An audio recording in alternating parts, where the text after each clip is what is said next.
Welcome to the Spark Creativity Teacher Podcast, a podcast for English teachers in search of creative teaching strategies delivered in the amount of time it takes to drive to the library for your next big stack of reading material. I'm Betsy Potash, and I'm glad to welcome you to episode 22, an interview with Brynn Allison of the Literary Maven, all about her very favorite books to recommend to students right now.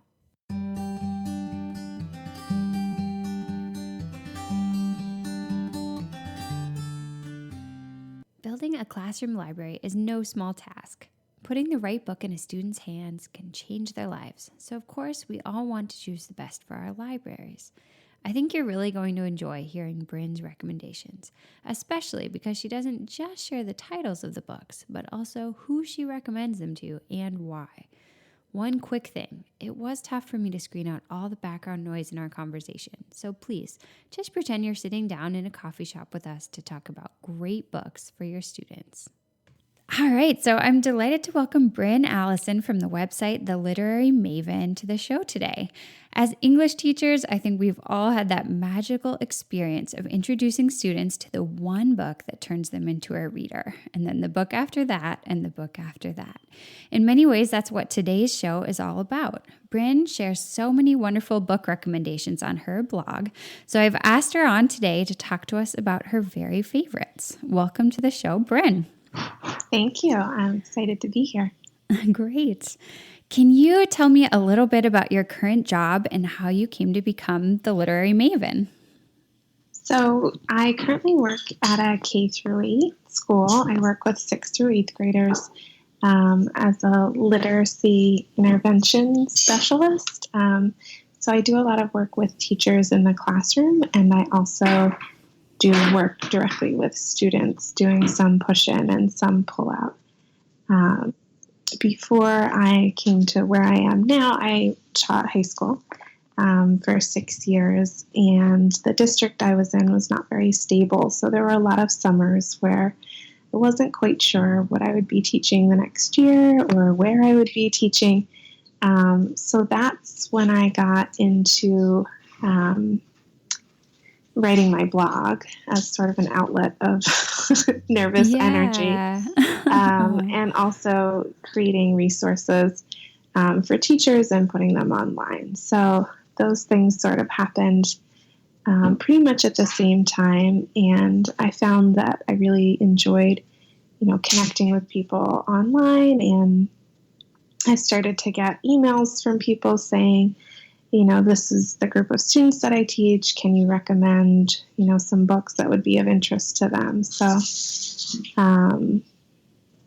I've always been a big reader, and that's really pushed me to stay on top of reading young adult literature so that I can make those kinds of recommendations, not just to my students, but also for other people's students.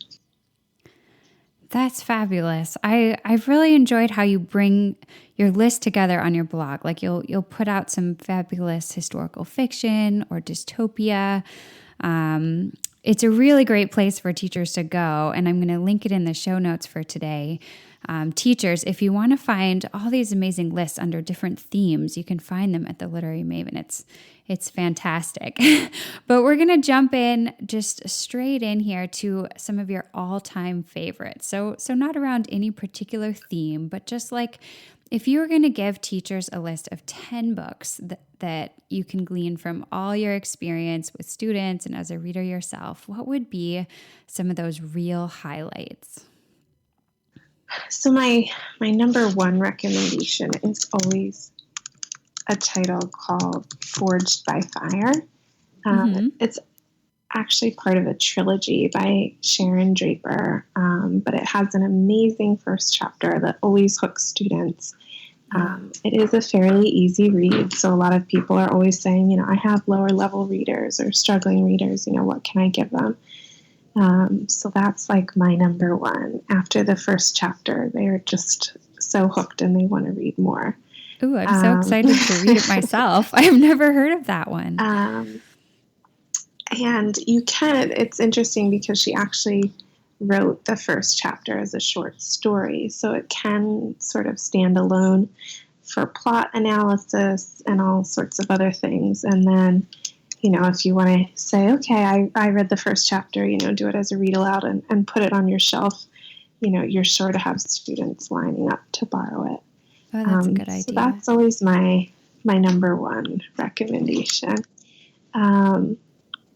I taught in the inner city, and so I'm always looking for good books to appeal to that population of students. So another one that I recommend for my girls particularly is a book called On the Come Up. Okay. And it follows a young girl who lives in the city and the struggles she has. She eventually gets pregnant and how she deals with that as a young mother. And it is actually, it's not an autobiography, but it's based on a young girl's experiences. And I like to recommend it because for young African American girls, as I was teaching, a lot of the things they read fell into what I call the sexy, trashy category. And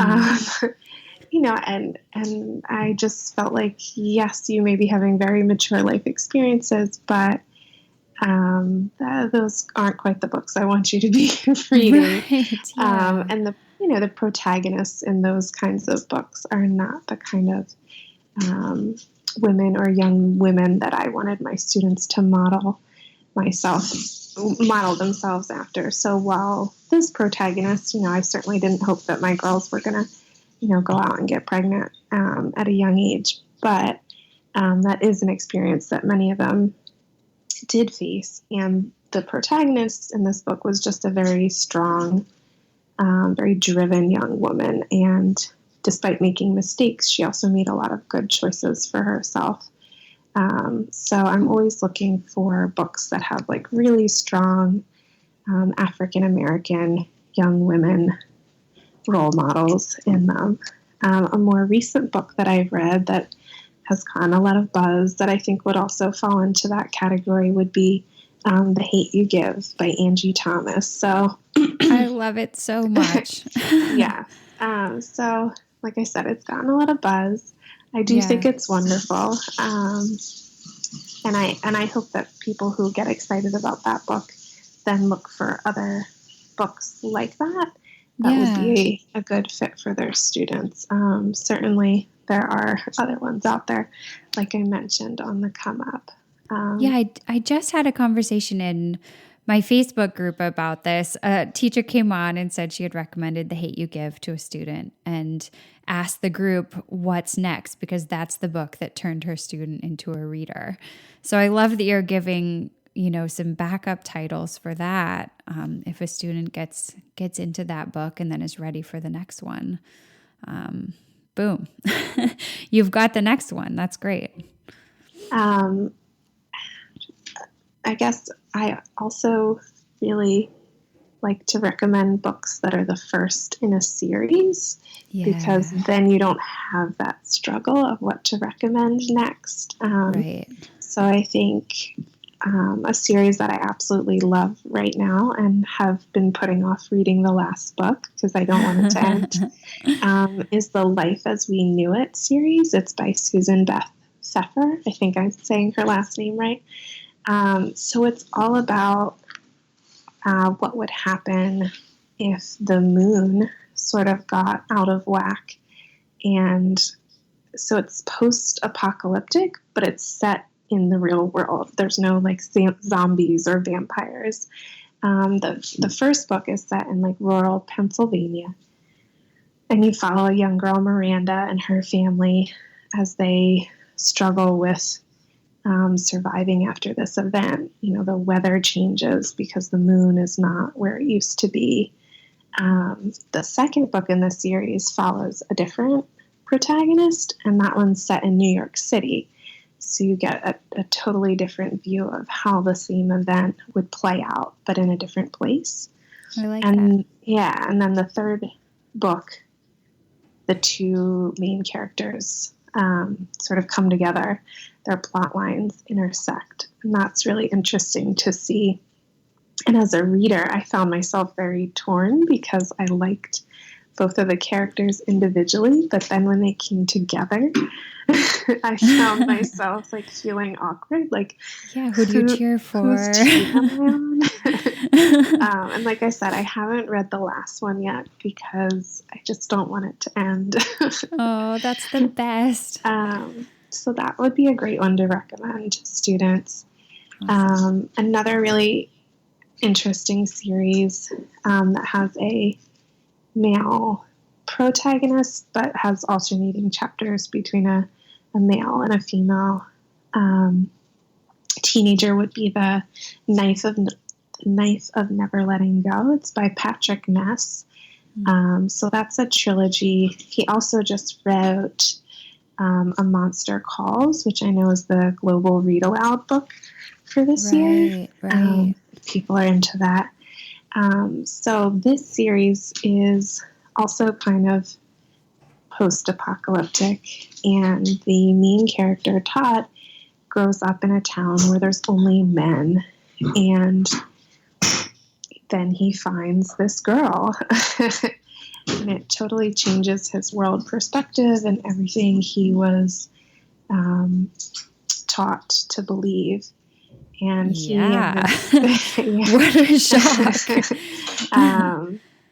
He and this girl that he finds, Viola, end up basically starting a revolution. And it's interesting to see how power plays out in the book. Each time you think they've sort of conquered one force, another force pops up. So it's very interesting to follow him from having like this teeny tiny worldview, and his world just keeps getting bigger and bigger and more complicated, and to see how he deals with it, and how he deals with it with the help of Viola. She has come sort of from outer space, not from another planet, but from spaceships that had been sent out into orbit, and sort of people were asleep in comas because things were getting bad on Earth. And she ends up back on Earth, and Todd finds her because she's been sort of released to start life over again. So it's a weird mix of like post-apocalyptic dystopia, but also science fiction. But it's not a very futuristic world. It's very like farming, plantation. It's familiar. Yeah, so it has a lot of neat things going on. But I think Patrick Ness writes with very strong voices for his characters, and that's what really draws you in. Yeah, I can see students getting hooked on that plot for sure. And I guess my third big series to recommend right now would be the Lunar Chronicles series. So they're all twists on fairy tales. And the first one, Cinder, is a twist on Cinderella. The next one, Scarlet, is a twist on Little Red Riding Hood. So there's 4 main books in the series, and then there's sort of a 5th book about the villainess in the series. And then there's also a short story collection that kind of is both a prequel and a sequel, and some other stories mixed in, which is really neat to read. So that one is futuristic. There's like androids, and they travel by spaceships, and there's life on the moon, hence the Lunar Chronicles. Yeah. So that one can be a little bit intimidating because the books are long and big. So that would be another one where you might read a couple chapters aloud and sort of hide how big the book is. Once you know it's good, the bigness is just an asset. Right. I read it on my Kindle, so you never even knew. So that would be another, great series to introduce students to, because then there's a book that comes right after. Yeah, that waiting period between books can be such a struggle. Sometimes I stick a bookmark in a book that says like, if you like this book, here are 3 or 4 more that you might like, just to skip over that. But a series makes it even easier. I like that idea with the bookmark. So I guess I'll give a couple. A lot of times, boys are the harder customers. So a couple books that I've found that boys seem to really love, and not that girls wouldn't like them either. The most recent one I read, it's called Scrawl by Mark Schulman. So he's an author I had never heard of before, but the main character is kind of this bad kid bully, which is an unusual protagonist. Yeah. But he turns out not to be really that bad and not really that much of a bully.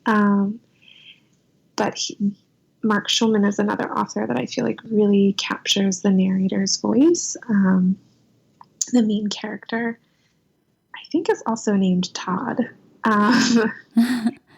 coincidentally. And he is writing in detention. He's writing to his guidance counselor. Those are the requirements of his detention to keep him out of this larger trouble. And he's very, very funny and has a very honest view of how terrible school is, which I think many a young male Yes. teenager can relate to. He talks about how, torturous it is to sit in these uncomfortable desks, and, the ulterior motives of teachers just trying to drive their students crazy. So it's for me, a very real view of what it might be like to be a teenage boy in high school. Yeah, especially one who's maybe struggling with reading. Yes, and so Todd is sort of this misunderstood young man, as far as he often presents himself as not being very intelligent, and other students look down on him and make fun of him. But he actually is like a champion speller, and contributes to class discussions about literature, in unexpected ways. So I think a lot of, quieter students, even if they don't identify as like the bad kid or the bully, can see parts of themselves in his character. I like that. Another one, definitely, that struggling young men as students might identify with, is The Other Wes Moore. It's a memoir by Wes Moore.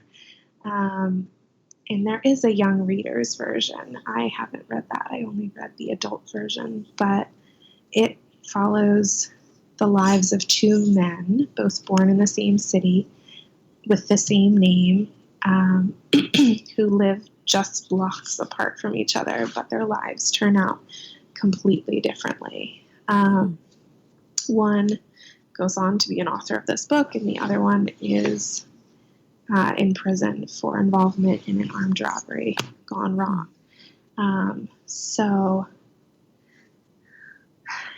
it's really interesting to see the choices that the 2 men make, and how even sometimes they are making very similar choices, how the consequences end up being different for them because of one thing or another. One young man has a larger family support system. His family has a little bit more education in their background, and therefore, doesn't always have more financial resources, but has more sort of cultural resources to draw upon when he gets into trouble. So that would be another one I think a lot of young men could identify with, in that, not always making all the best choices sometimes, and I'm not always doing so great in school, and, where am I going with my life? How are things going to work out for me? To see how it did work out very differently for 2 young men who seemed to have a similar start. Especially with it being nonfiction. I mean, I feel like that makes it even more relatable, the fact that it actually happened. Right, and that with it being a memoir and the author is still very much alive, that would be Right. an opportunity for students to, write to the author and possibly get a response. There's a very real, alive audience there for that one. I love the potential now for a classroom to actually Skype with an author. I've been seeing that idea pop up everywhere, and I would love to do that someday. Yes, and I can imagine that. I don't know for sure that Wes Moore does that. Of course, yeah. And I imagine he would be interested in doing something like that because he was so driven to write this book and tell this story. Yeah, and that he's made the way possible for a young reader's edition too. Yes, yeah. He's looking to connect. Yeah. I didn't realize there was one, and I saw like a 5th grader in our school reading it. Oh my gosh, that's a little, I don't know. There's some content that I would not give to a 5th grader, and then I realized it's a young reader's edition.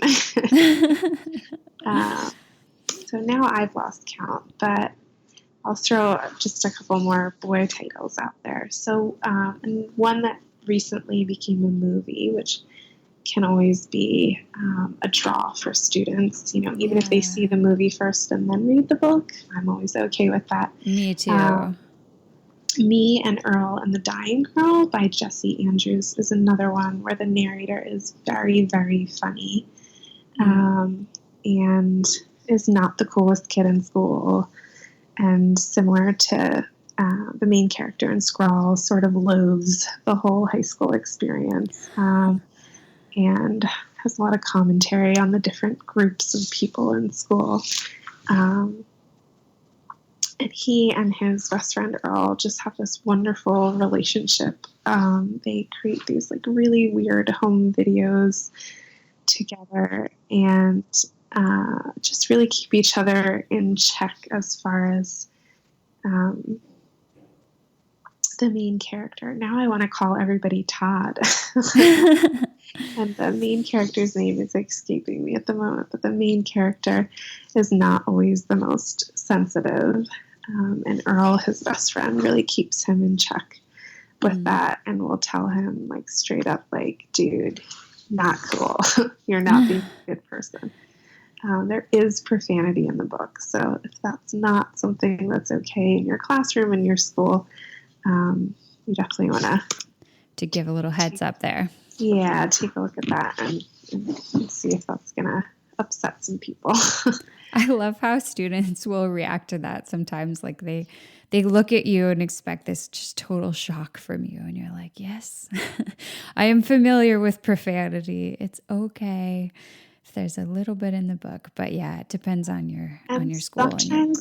And sometimes that makes it more appealing. Like they think, ooh, right. I'm reading something bad.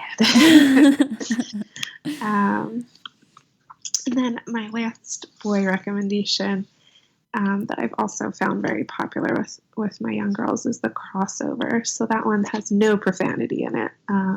Would definitely be okay also for middle school readers. And it's written in verse, so that can be a little bit of an adjustment for students sometimes. Mostly I find like when they look at it, they're a little bit freaked out, but once they start reading it, they realize like, oh, it really doesn't read any different than reading a regular book.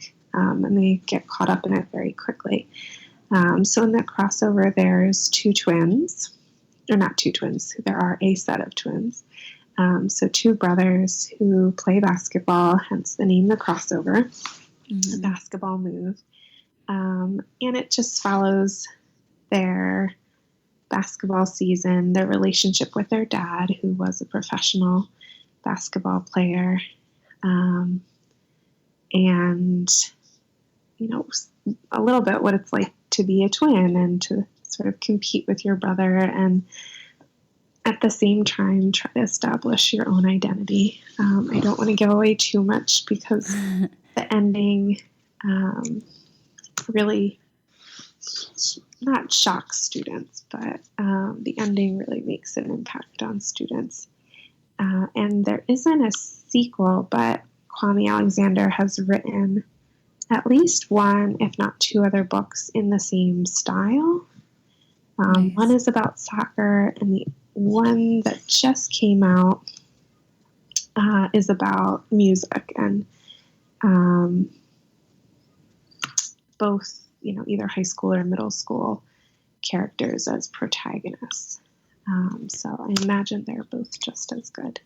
Yeah, so those are easy follows if the students fall in love with crossover. Right. So not a sequel, but very similar in style. Yeah. And then I think we're at 8, maybe we're at 9. So I'll give two more. Wonderful. One I recently read and really liked was Girls Stolen by April Henry. And in that,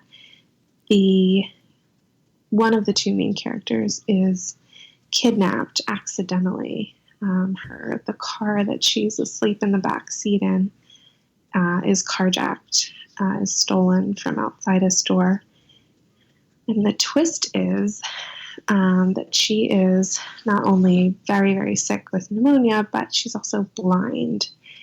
So there's very little, seemingly, that she can do about her situation. But she continues to surprise you throughout the book at how she relies on her other senses and just really, really is always thinking things out, trying to get the upper hand of her situation. Unfortunately, even though she's kidnapped by a seemingly nice young man, he has a not-so-nice father who has some not-so-nice friends, and they find out that her father is very wealthy, and they decide to hang on to her and demand a ransom.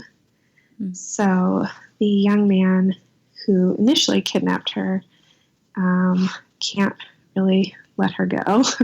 Yeah. He's stuck. Taken her home and gotten her into a really terrible situation. The book is neat because it's told in alternating point of views. So while Cheyenne, the girl, is sort of the main character, you hear from the young man also. And so I think it's a book that would appeal definitely to students of both genders. There's a lot of action. The plot just keeps moving and moving.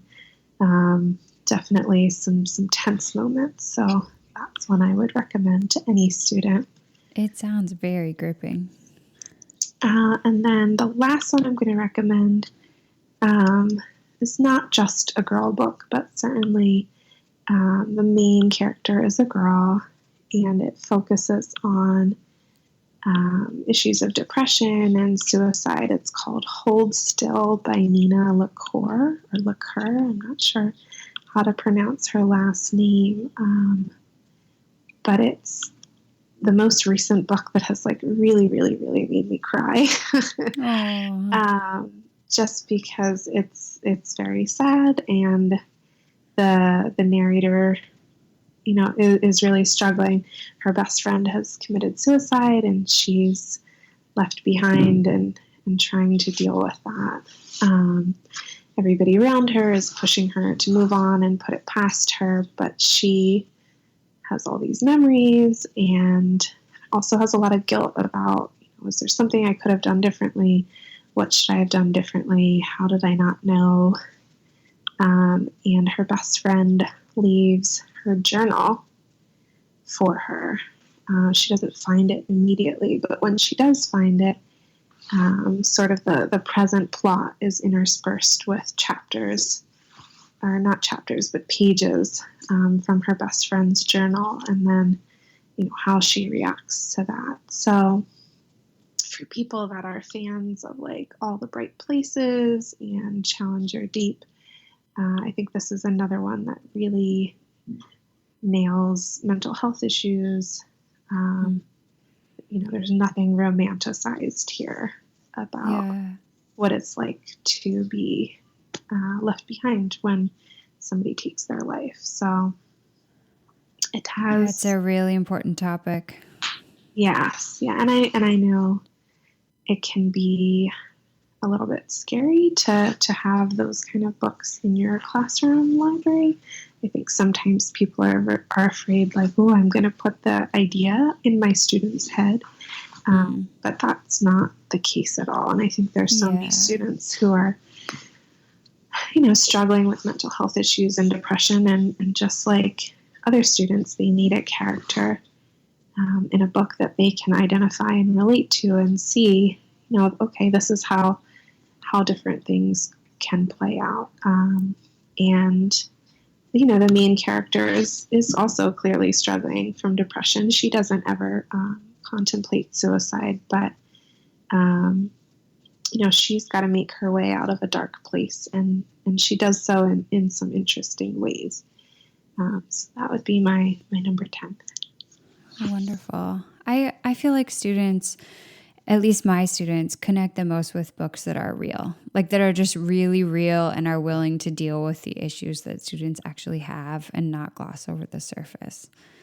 And so I love to hear recommendations for books like that. Like the ones that teachers sometimes feel a little nervous to introduce are sometimes the absolutely most important to have in your library. Well, that was an amazing list of 10. Thank you so much for putting that together for us. I'd like to ask you, where can listeners go if they want to read more of your work, your book recommendations, and your ideas for the classroom, and they want to connect with you? What are your favorite platforms out there? So my blog would be sort of the number one place to go to if you're looking for other recommendations for your students or for yourself if you're a big young adult literature fan. Yeah. Every Monday, I post a review of young adult literature that I've recently read. So I don't know how many. Busy. I don't know how many reviews are up there at this point, but quite a number. Yeah. And because I have so many, as you mentioned earlier, I've been putting together blog posts that are sort of lists of, books to recommend to boys or so helpful. Recent dystopia or fantasy titles that I've read or recent historical fiction. So if you have a student that, likes a certain genre, you can trot out this list of books and say, hey, how about some of these? Yeah. And then in each review, I do try to not just give the plot and what I liked about it, but also give some ideas about classroom applications. So what are some other books that it could be paired with if you were going to do literature circles? Sometimes it's ideas about writing assignments that could go with it, or discussions or debates or research projects. So I do, really try to think like a teacher. In those reviews. We teachers appreciate that. So that's sort of the number one place to go if you're looking for that information. I am a co-host of a Twitter chat. It's hashtag secondary ELA with a 2, so it's 2 NDARY ELA. And we chat every Tuesday night about a variety of English language arts topics. That's 8 p.m. Eastern Standard Time. So if you want to chat with me, that's a great place to do it. And then after, I guess, about a year and a half of having a Twitter chat, my co-host, Christy Avis, and I also started a Facebook group of the same name. So it's Secondary ELA. You can search us on Facebook and join the group if you'd like. There are, it's like 20,000 now. Hopefully not 20,000. I was going to say it's definitely over 12,000. I feel like it's just an astonishingly big number of engaged high school English teachers and middle school teachers. It's so awesome. Yeah, and we continue to be astounded because it's not like there's not other Facebook groups for English teachers. So we're not sure why ours has, exploded, but we're certainly happy Yeah. that it's become a place where teachers can connect and share ideas and get feedback about struggles they may be having in the classroom. Absolutely. So those are the best places to connect with me. I also have a Facebook page, a Pinterest, an Instagram, and a Twitter. But the Facebook group, the Twitter chat, and my blog would be the best places to connect with me. My email address is on there. So if you have a certain student in mind that you're really struggling to find a book for, I'm happy to answer those kind of emails and that's so nice. Brainstorm with you. Wonderful. Well, thank you so much for coming on. I'm really grateful. And I know that these titles are going to end up working their way into a lot of students' hands because of this interview. I hope so. That's the goal. I want to thank Brynn for sharing her ideas today, and thank you for tuning in. I really hope you got some new titles you feel excited to share with your students. If you'd like to check out the show notes from today for links to the books Brynn mentioned and to her website, Twitter chat, and Facebook group, just head to www.nowsparkcreativity.com and click on the podcast tab at the top of the page. When you choose episode 22, you'll link to our full interview post at teachwriting.org.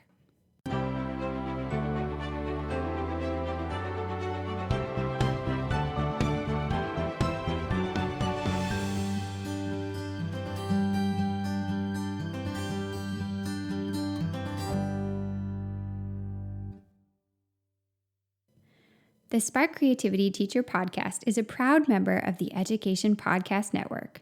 The Education Podcast Network. Podcasts for educators. Podcasts by educators.